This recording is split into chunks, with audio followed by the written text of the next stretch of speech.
we're going to talk about solving inequalities, all right? Again, this chapter is we're still on the easy side of things. So solving inequalities, if you've done it in Algebra 1, even pre-algebra, this should be just like a walk in the park. It's not that hard, okay? Just walk in the park. So the first thing I want us to discuss is, we're gonna first solve one-step inequalities, right? One step means one step. You don't have to do too much, okay? We're gonna learn how to solve it, and then we're also gonna learn how to graph the solution on a number line, all right? So how do you solve this equation here? We have y minus 6 is less than 3. If I want to solve it, I'm going to solve this just like I was solving the regular equation, right? Tell me, what do I do here? I'm going to add 6 to either side, right? So I get y is less than 9. Now the difference between this kind of inequality and equation is y is less than 9 here. So it's not just a number. You want a number line. A lot of things can satisfy this inequality, right? Give me an example. A number that's less than 9. Negative what? Negative 2, yes sir.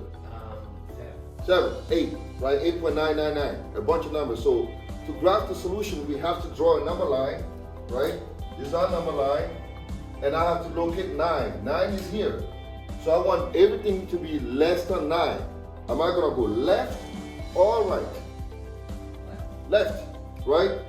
Well, the thing is this. I'm going left, but there's also something else that I need to make sure I do, right? You guys know about the closed circle and the open circle, right? Yeah. Because 9 is not included. Does he have to be a closed or open circle? Open.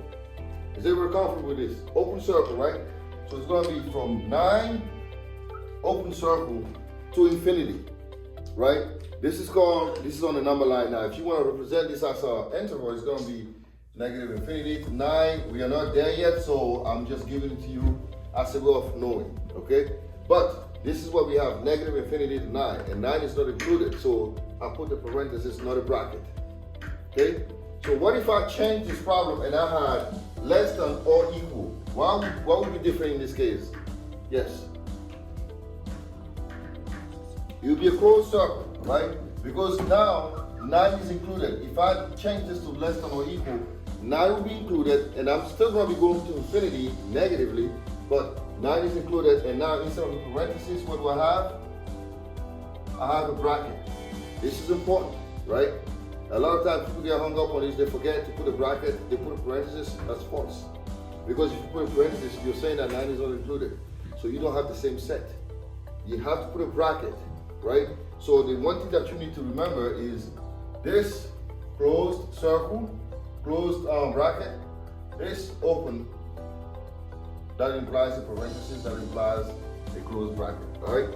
So now we're going to learn about the multiplication property of inequalities. Again, very simple stuff. Now put a statement there. 3 is less than 5. Do we agree, yes or no?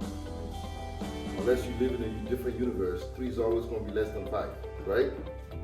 Now I've heard of someone that say that he knew someone that conceived of a squared circle. A squared circle. Squared circle. Yeah. Can you think of a squared circle? That can happen, right? So 3 is less than 5. Do we agree? Right? Now what if I times this by negative 2 and negative 2, right? And I write this here. Negative 6 is less than negative 10. Is this true? No. Why? It's a negative, right? So what do I need to do in order to make this inequality true? Yes, sir. Put the sign and flip it, right?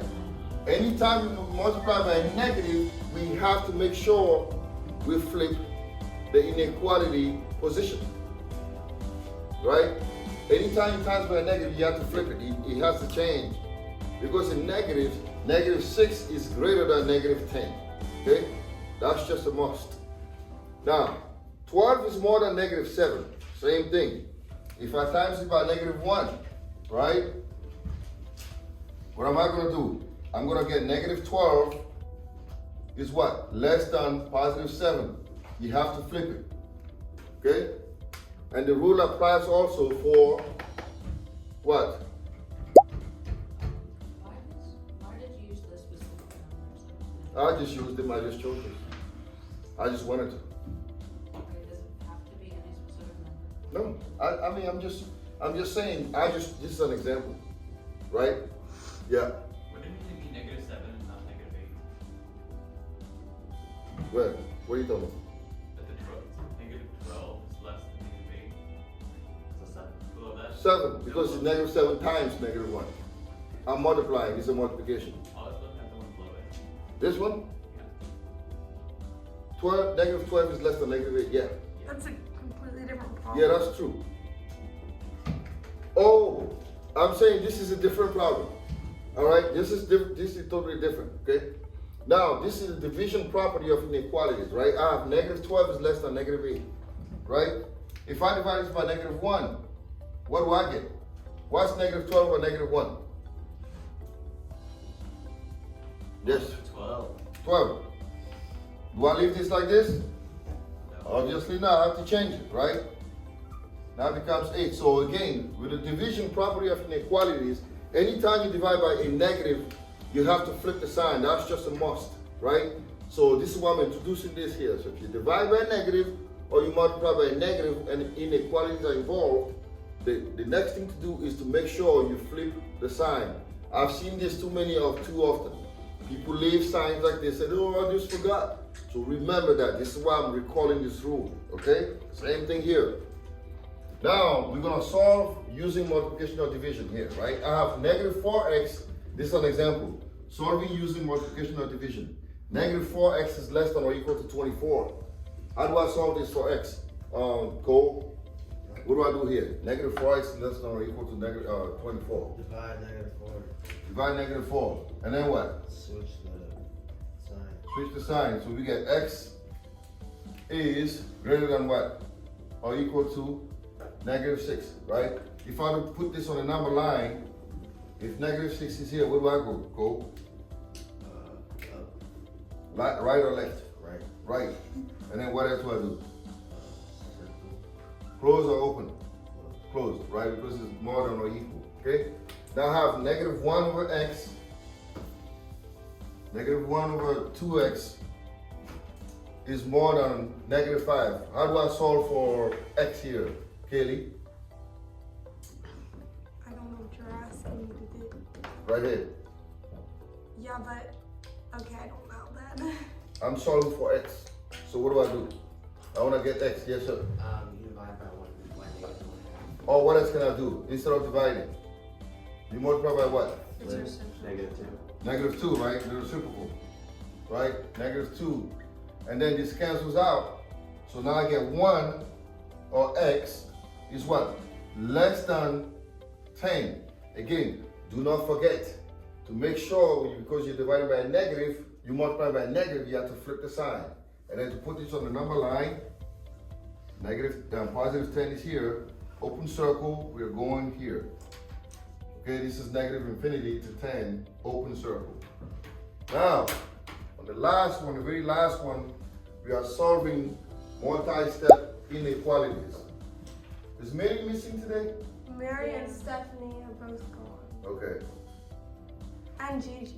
When do the leaves change color? Oh, I don't know. Fall season, right? It's been fall. I don't know. Probably at the end of the month. I don't know. So, For that. so now I'm trying to solve for x here. So what's my first step? This is a multi-step, right? What do I need to do first? Times by 6, right? On both sides. Do I need to flip the sign? No, right? So I got negative 24x is less than or equal to 5x plus 58. What's the next step? Divide by negative. Before we divide, we have an x here. So what do? Subtract. Subtract the 5x, right? So I get negative 29x is less than or equal to 58. Then, what's the last step now? Divide by negative 29, divide by negative 29, and do not forget to flip the sign. All right, we have to flip it. So what's 29 to 58? 2. So it's going to be -2. Number line, you go from -2 to positive infinity. All right? So this is what this section is all about. So now what I'm going to do is I'm going to give you guys some work to do, and then we're going to call it a day. Okay? So let's do that. So why, when you multiply them by 6, why didn't you put the sign there, but you did when you did? It's not negative. Because it's not negative. It's positive 6. So if you do it by negative. Very negative, right? Only when you multiply by a negative or divide by a negative. Do you still want your video on this or something? Yes. Actually, let's do one word problem, and then we're gonna, after that, we're gonna start. I got one word problem. After that, I'll give you all some work to do.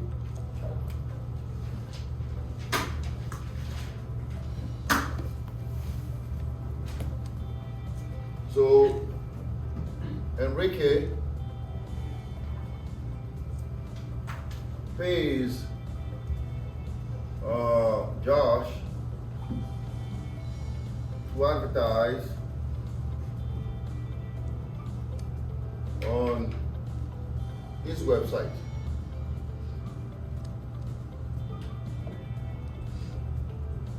Now, Josh's website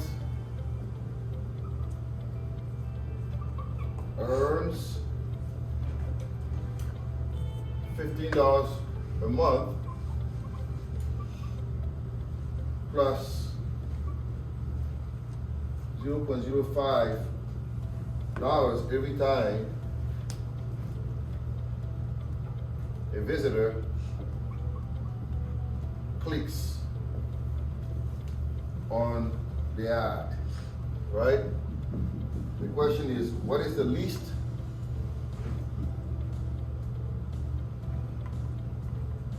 number of clicks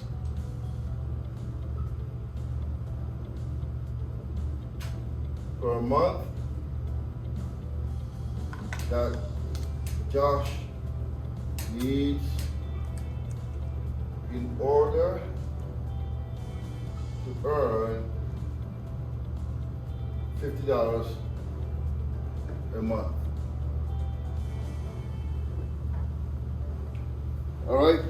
So how would you translate this problem as an inequality? You guys, I don't know if you know a lot about websites, because people always ask me what I do. I say I'm a writer. I write on my website. I have 5 websites that I run. Right. One of them is solely for shoes and stuff like that. And then people say, how do you make money on the website? You make money from ad revenues. Okay. People ad on your website. You make money from that. This is called passive income. You write an article once, and then people are clicking, reading the article. Ads are showing. If they click on that, you get paid. So some website makes a gang out of money. YouTube is sitting in billions, probably a lot of money, right? Because this is how they make money. Now this guy, Enrique, he pays Josh to advertise on his website. Maybe Enrique is selling whatever, maybe earrings, maybe he's selling fidget spinners, I don't know what he's selling. But he wants to get more, more exposure, right? So he's paying this guy to advertise on his website, and Josh earns about $15 a month plus $0.05 every time somebody clicks on the ad, right? So if 1,000 people click on the ad, he makes about, probably not that much, $50, right? So the question is, what is the least number of clicks per month that Josh needs in order to earn $50? So how would you set that up, Jack? Let's find an inequality. In order to earn, the least is the key word here, right? Least. Least implies what? When I say least? Minimum. Minimum. So it's something or more, right? So how much money does he earn a month? 15. We start with that, right? $15. Plus what? 0.05. Since we don't know how much, how many people are clicking, we're gonna put X, right? And how much are we trying to earn? At least what? 50. So at least, how am I gonna write that? You put that Greater than or equal to 50. And now we need to solve for X, right? So we need to know how many clicks does he need to earn that 50. So we have to subtract the 15 first. So we get 0.05x is more than or equal to 35, and then we divide this by 0.05. So do that in your calculator, tell me what you got.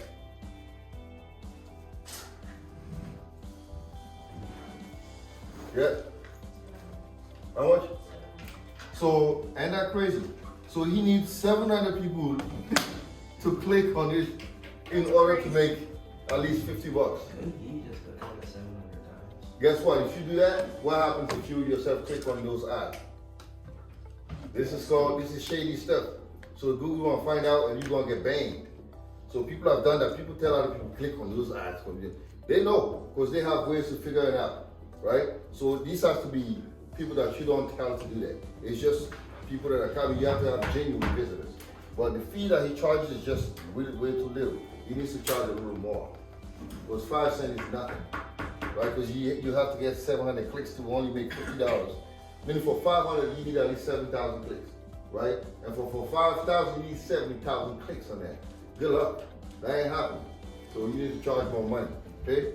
All right, so that concludes that lecture, so to speak. But now we're gonna work on some individual problems that